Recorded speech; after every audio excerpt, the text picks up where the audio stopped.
So today we're going to talk about what men are incredibly attracted to. And I put that in quotes because we are attracted to a lot of different things. And I'm so excited to have in the house Deborah Kagan. She's the author of the book, what's that say? Undressed, and an invitation to claim your erotic nature. So Deborah, welcome to the podcast here. To the house. Yes, To the Jonathan, house, I'm so excited to be with you.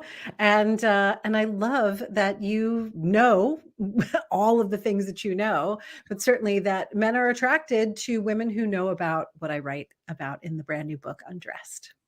Yeah, that's why I intentionally put the title, If Women Know This. And Yeah, there is an aspect of your work. You're a mojo specialist. You yeah, particularly work with women yeah. on a variety of different, I'll say inner work Mhm. to become more magnetic, not for men. Let me just be clear. This isn't about men, even though the title is about men. This is about, for those watching, this is about your own inner peace, your inner sovereignty, your self-worth, your mojo.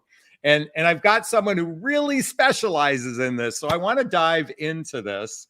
What's the first, we were just talking about the first sentence in your book. Oh, yes. The introduction is Introduction. actually called, and now, not everybody loves this word. I happen to be a fan. The Yeah. introduction of the book is called Hello, Pussy. Okay. So tell me, what does that mean? What that means is as women, Yeah. our vagina and vulva, but particularly the depths of our vagina, it really has a voice. Okay. When, this particular book is in 7 sections, and it moves you through the 7 power centers of the body. My greater work, and that I've been doing for almost a quarter of a century at this point, is very focused on supporting women in tapping into what I call the main power center, which is the second one. And it's between your belly button and above your pubic bone. So if anybody watching right now, go ahead and take your thumb. You could stick it in your belly button, put your Yeah. middle finger and place that on your pubic bone, lay Okay. your palm down. That's that low belly. I call it the goddess pooch. I've always Okay. had a little extra there, right? You can call it your Buddha belly if you're a gentleman with, something a little extra cushion for the pushing. Yeah. But this area is literally where you house your mojo. Now, mojo is your life force. It Okay. is the energy behind all energy in the universe. Okay. Everybody has mojo. You're born with it. You never lose it. But what it feels like you lose it because the volume dial gets turned down by traumas, upsets from micro traumas to macro traumas, Yeah. stress in regular life, many, many things. And so we all get to a space of, hang on a second, let's, find our way back. Now, let's get back to you're asking that question. Well, why, why is it called Hello Pussy, the Yeah. introduction? Because that second power center Mm. for people who have vulvas Yeah. and vaginas, your cervix or the space, if you've had your cervix removed, I talk about that in the book too. The Okay. energetic space of where your cervix is the bottom, the base of this second power center. It is the Mm. entrance right into your womb space and into this second power center. And there is consistent life force communicating with Mm. you all day, every day. But most of us Mm-hmm. are living life above the neck, Yeah. right? Yeah. We're And living this, in our wounds. right. And this is what I call the masculinization of women. Yeah. So it's been very revered. It's been what we've been, taught is the thing to do in order to succeed in life. But what we're seeing in our modern day is very messed up relationships. And Yeah. also, we're seeing so many women suffer with hormonal issues and Yes. stress problems, right? Because our natural feeling, our natural desire is to be in our bodies. Mm. Now, this is not necessarily gender specific. I mean, I'm sure you can speak to this, Jonathan, right? Like Sure. you probably want to be in your body too. Yeah. Right? Like it feels good to be in your body. Yeah. But it's interesting because it's more acceptable for those who are in a male body to, you have a different way of channeling and moving your mojo. For us, that are in a female body, Yeah. it's that, I mean, what did they say? It's in the way she moves. It's not in the Yeah. way that she thinks, right? Yeah. Or in the way that she makes her money. That's Yeah. not where our special sauce lives. And so the introduction is Mhm. actually called Hello Pussy because it is written in the voice of the reader's Mhm. pussy, speaking to you, the reader, to be like, hey, I'm so glad you're here, right? Like, this is a really cool thing. And it's just a fun way to begin and get into the book. And I think it sets the tone for Mhm. where we're going. Really quickly, on a complete side note, do you know Greta Grace? Yes. Yeah, Greta Cohen. She's married to Dennis Cohen. Mhm. So I've done workshops with her, and she'll always start off a workshop. I mean, this is a circle of people, and you go, "What's my pussy meter stating right now?" Yes. Now, for my audience, you probably think I've gone over the edge right now talking about this, but I just want you to know I observe a variety of different modalities of teaching. And, to some degree, I hyper focus on personal development, self help, and spiritual work, particularly in the area of healing childhood wounds and Mhm. adult traumas. Why I brought Deborah here is because all of this is tied together, folks. Mhm. It's not just about attracting a mate, okay? Mhm. While that's where my conversations lead, the most important relationship you're ever going to have is with yourself. And Absolutely. so I felt like I wanted to bring you on, Deborah, to talk about a topic that probably doesn't get as much of attention because there's so much social stigma and such like that. The use of the P word, oh my God, we just Mhm. freaked out. Mhm. But at the same time, when we embrace both our physical and sexual and emotional and mental well-being, the happier we are and the more magnetic we are in relationships. So, okay, so I just had a big speech there. I'm going to I bring it I back to a point I'm here. with you. So, to the extent, how would your book relate to somebody who is in the dating, mating, or relating marketplace, if you will, that they do want a life mate? How will your book help them attract that? I'd Yeah. be curious to hear. Well, and here's you spoke to it so beautifully just before. It's about first knowing yourself, know thyself. If we are at war with ourselves in any way whatsoever, and all of us are self-critical to some extent, where it's Yeah. going to be very difficult to create peace or to create magnetism out in the world, Yeah. because we are going to be coming from this energetic blueprint called our childhood wounds and our childhood traumas. And no Yeah. matter how much you say, I want X, Y, and Z, if you haven't transformed them in your neurobiological structure, then you will continue to be rinse and repeating the vibrational quality and the vibrational tone of what you have within your body. Neurobiological structure. Can Yes. you expand upon that for a second? Because I love that, but I want some clarity for. Sure. So So this yeah, really, when we think about it, if you think about modalities like acupuncture yeah, or acupressure, right? So what, or even reflexology, what's happening is, maybe you go in for a headache, but you're getting needles put in your low back or in your yeah, foot or in your yeah, leg. And it's like, what the hell does that have to do with my headache? yeah. What it has to do with your headache is it is shifting the flow of energy in this neurobiological structure. And in that way, they call it meridians. So you can think about the meridians in your body as freeways, moving the mojo, moving this life force through you. It Okay. naturally wants to do that. You are wired to have the life force move through you effortlessly. But what happens is we go through stuff. I grew up in a home of domestic violence Okay. and abuse.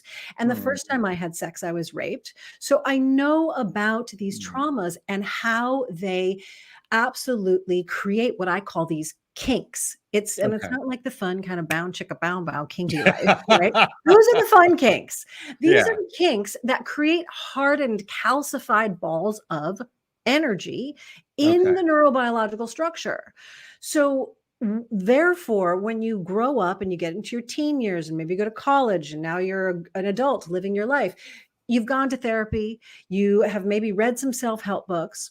But if you have not done the transformative somatic embodiment piece, Yeah. then you are still going to have this essence, this, sort of residue of that energetic structure, which is what your desire, your natural native Mhm. desire, is going to be moving through. So it's going to be sort of wrinkled in a way that isn't pure. Mhm. And this is why we tend to get the same things over and over again in a different package, right? Particularly when we're looking for a mate or a Yeah. romantic or intimate partner. So, in terms of one of my desires and why I wrote this book And is I've got another question I want to jump in a second to sure. okay, So, but finish so that just thought yeah, about just why to you kind of button that up. So yeah. the book is really, it's written for women to be, read by you, practiced by you, Yeah. experienced by you, because it's going to transform your relationship with your body Yeah. and with your sexuality and your spirituality, which, by the way, I believe are the same thing. And so it's going to give you the practices and give you the information and also fun erotic stories that are Okay. memoir pieces to get you in the mood. But it's going to give you that so that you know yourself so well and Mhm. you are so comfortable with yourself in this particular way that when you are presented with a new partner, there's a new level of confidence, there's a new Mm. level of sovereignty, and Yeah. there's a new level of radiance that is just so genuinely connected to the truth of who you are, and that creates the transformed experience. Well, you said a lot there I want to unpack, but I want to well, first off, I want to make a statement for everyone. Mm, Radiance is by far, in my opinion, mm, the most attractive aspect of a woman when she's radiating, when mm, she's in radiance. mhm. I just believe that it's not based on physical looks, it's based on radiance. My mother, quite frankly, she was 5'5", 300 pounds, Mm. and she could walk into a room and own it. I mean, Yes, she I think she thought she was Elizabeth Taylor love it. reincarnated, Yeah. but she had that radiance about her, Mhm, and so I just witnessed that growing up, and I just want to say it's very attractive. I mhm, want to circle back to something because I think this is critically important. When you mm, talked about those nodules and bubbles mm, and those mm, knots in your body, you mentioned somatic therapy, and mhm. I did the Hoffman process, which is a Mm. shitload of emotional Yeah, release work.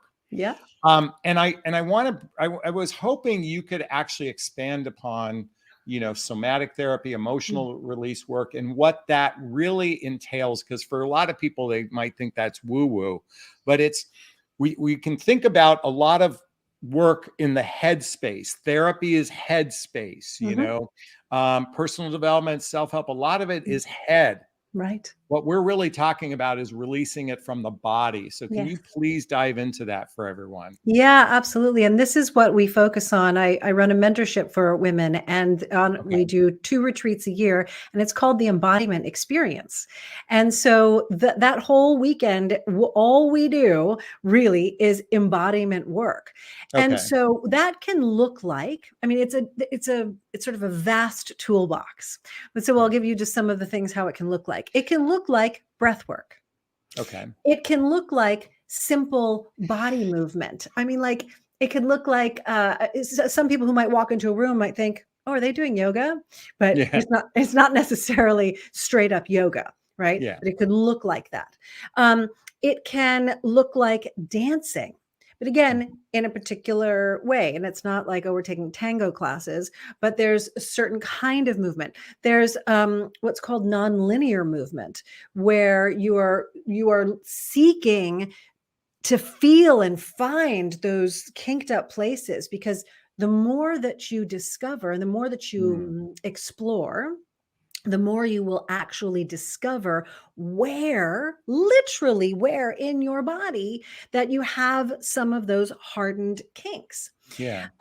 So it can look like voice work. It can look like partnered work. There's a lot we do in terms of what we call from my teachers sacred theater, where Okay. you are going to tap into a particular quality or essence of yourself, and then animate that, create that. So it might look a little bit like a sort of a kid's playground at that point, Okay. where we're feeling into different aspects of oneself. But no matter which tool or which way, and there's Yeah. actual hands-on somatic therapies that are incredibly powerful, and there are wonderful practitioners out Yeah. there that will do that these days. Um, but no matter which way you go, what happens is it's like massaging, like you're getting a massage for this kinked up Yeah. ball of energy, and it starts to smooth out, right? So think about like a garden hose. I'm not Okay. much of a gardener. It's amazing I can keep like my houseplants alive. So I got a lot of good qualities, but gardening out there is not one of them. Okay. I'm However, I with you. have gone out to like water, certain things at times. And when the hose like gets wrapped around itself, so it's got this Sure. kink, and then everybody does that thing with the hose where like, oh, okay, I'm just like you're sort of lassoing it around to unkink it. It's literally like that.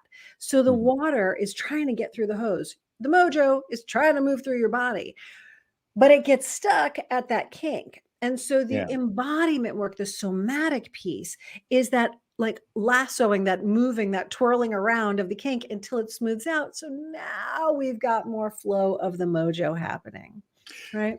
So I want to piggyback on something you shared because for everyone, I just want you to know something. I am a big believer of body work, as I said before, Mhm, somatic therapy, emotional release work. Some of it can be heavy duty work, mhm. taking even a baseball bat to a pillow and Yep. taking out some of that energy that's been stored up for years.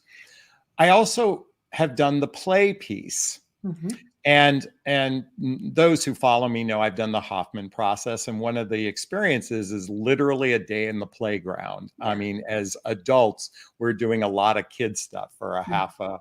half a day. And I remember feeling like I was wrapped in a blanket of self-love Mm. by able to physically embody that little kid inside of me by Mhm. doing this play, by doing this work, which in essence, I think every child has mojo. It's Yes. just through life experience, our mojo gets stuffed and it Yeah. gets wrapped in armor, and it's stifled in many ways. Mhm. So I'm just sharing this. I want to just piggyback by saying, folks, doing this type of work literally brings out, like I said, it can bring out a blanket of self-love, but it brings out that part of you that's been resting in dormancy Mm. for a very long time. Yes. So, all right, well, what else in your book, you know, and we're coming back to what's incredibly attractive to men. Mm. I mean, I'm going to come Mm. back to the title. And by the way, folks, again, this isn't about men. What else in your book would be a highlight that you'd like to share with our group? Well, it's interesting. I have to say, now that it's been out in the world for just a minute, basically, Yeah. recently it was released, which is so exciting. But I think, some people are kind of just wowed by some of the memoir pieces and going, why did you want to write about, your sexual escapades and put it out Okay. for the world? And it's not, and people are enjoying them, because if you enjoy erotica, or if you enjoy stories about the inner landscape of a woman's experience, you're going to Okay. enjoy these stories. What was surprising to me was the feedback from men, and saying, oh my gosh, I have a totally different point of view now of what it really feels like and looks like to be a woman. And Hmm. now I feel like I know how to actually be and approach and kind of hold space for a woman. Yeah. I never thought that was going to be something this book would create in the world. But Yeah. the other thing about the stories that I'm hearing from women is the thank yous and the, oh my gosh, like you went through that too, or it's okay to like experiment or feel that way when you have a lover, or Yeah. I could do that. So the permission that women are saying that they feel from reading the stories was, I mean, I'm so glad about that because it certainly was one of my intentions. Yeah. But that's been really beautiful. And I think everybody's really surprised by the first section. So again, it's in 7 sections based on the Okay. 7 power centers of your body. And the first section is, of course, about the root center. Yeah. So the practices, which I offer you a sexual practice and a spiritual practice to really awaken and align with that power center. Yeah, readers are saying, oh, why did you start with that? I was like, well, because those practices align with your root center. So, I'm almost reminded of 50 Shades of Grey, and I don't know if it has elements of that, but I'm going to be blunt and say Yeah. this. You know, most, well, I'm going to say most guys are probably shitty lovers. I'm Well, going to, you said it. yeah, I'm not, I don't, you don't have to, and I say this just as a supposition on my part, and that's a lot of judgment. But what I mean to say is, since we brought up sex, a lot of men in particular are just, in it for their own ejaculation. Mm-hmm. And there's not a real sense of, and to the extent that they believe that they've satisfied a woman, it certainly pumps up their ego, so it's really in some cases a twofold experience. I want to get off, but I want to know you get off so I can feel good about it. Mm-hmm. Okay, there I made my statement. And I'd like to jump in here because Yeah. this is also one of the main reasons I wrote this book, Yeah. because everything you just said is accurate and it's absolutely missing the spirit piece. We Yes. forget, right? We forget that there's a whole kind of soul, whether you want to call it your spirit, but there's a whole thing happening behind the skin and bones and the flesh here, right? Yeah. Call it what you will.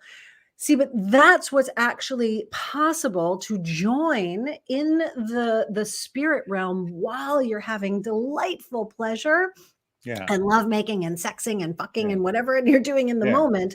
But when you bring your spirit online, which again, this book is about bringing both your sex and your spirit online together consciously. Now there's less focus on, oh my gosh, the ejaculation, or, oh my God, please, I want to have like the biggest orgasm possible, right? Those things become less important. And it's about, what is the pleasure we're creating together? What is this experience that we can open up and really be a part of in this present moment, in this now moment? Because all we ever have is this moment right now. And then the next one and the next one. Well, thank you for sharing that. I think I had a selfish reason for saying what I did. And what I mean to say is, I recognize that when I was younger, it was all about my own needs. And to the extent that this book draws attention to a more pleasurable way and more erotic way to experience a physically intimate relationship, I do know that there are men out there as well who are like me, that would prefer, they seek a heart on to go with their heart on. Yes. Okay? And that's really, when you said spirit, I'm at a point in my life, and this wasn't this way 15, 20 years ago. It really is only now come into my existence, that really, when two people connect at a real deep emotional level while being physically intimate with one another, it can house a lot of mojo in there, if you will, a lot of fire, a lot of energy. And I want to say this: I didn't get to where I'm at today if it wasn't for a woman who introduced me to this way of being. And whether it was Tantra classes or pujas or whatnot, for those that want to Google that. and it's not sexual per se, it's about really harnessing the energy within. Why I'm bringing this up is it's a woman who's helped me get to my heart.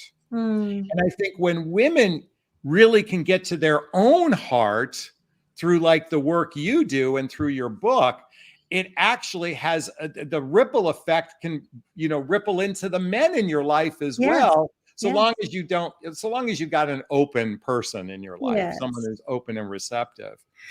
Just curious how you felt about what I just shared and any thoughts.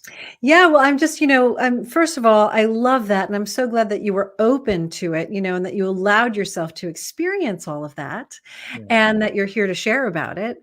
And also, look, the more free we get within ourselves, that is then how we walk through the world. So if, whatever part of you it recoils at, whether it's a word or a person or an experience, there is something that is keeping you trapped. It doesn't mean that you need to go do the thing or hang out with the person or say the word, but it's about really checking in with yourself to see what has you in some kind of a shackle, right?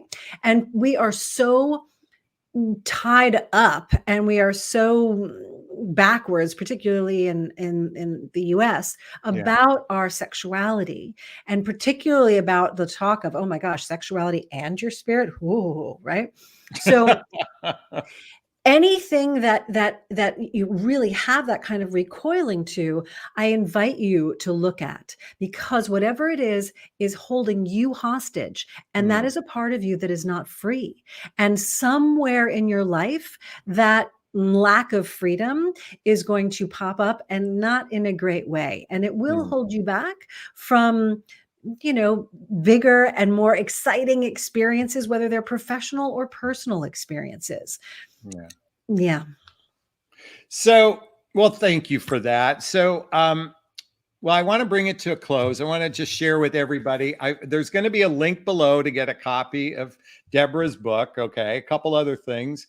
You mentioned a retreat. I would love for you to expand upon that for a second, and I'll put a link to your website below as well. What do you do in these retreats, and what's the benefit for everyone? Yeah. So right now, the retreats are a part of the mentorship program that I offer. And that's a year-long experience where it's part group, part one-on-one, and being in an incredible community of women who are all moving forward and transforming their kinks so that, you can create more mojo in your life. And the thing about women, we learn through osmosis. So just by being around the thing we want to become, that's how a lot of how we download it. And so being a part of these communities is totally game changing. And twice a year, there's a weekend retreat where, like I said, we'll do these embodiment pieces. So it's delicious. In 24, we're going to be doing some public retreats, but that's not out yet publicly. Do we men get to come? No, you don't. This is, this is for women, but men get to consume my podcast and consume the book. And so there's plenty out there that I have for you to consume and really get more on the inside scoop of what's happening for ladies and our mojo. Oh, well, Deborah, it's been a real treat to have you in the house, so to speak. Again, everybody, I want to just remind you, check out the book Undressed by Deborah Kagan, and check out the links below. I think you're going to be really grateful for looking into her work and at least explore it. That's my invitation for everyone. Deborah, thank you again for being on the podcast today. Jonathan, thank you for having me and being such a mojo-licious man. Oh, well, thank you. All right, first off, I'm going to end my video with you as I do all my other videos. Can I give you a big, gigantic Jonathan Bear hug? Yes. Yeah. Wait, do I get one back? Yes. I like to do. Okay. Thanks a lot. Everyone, take care. Bye, Deborah.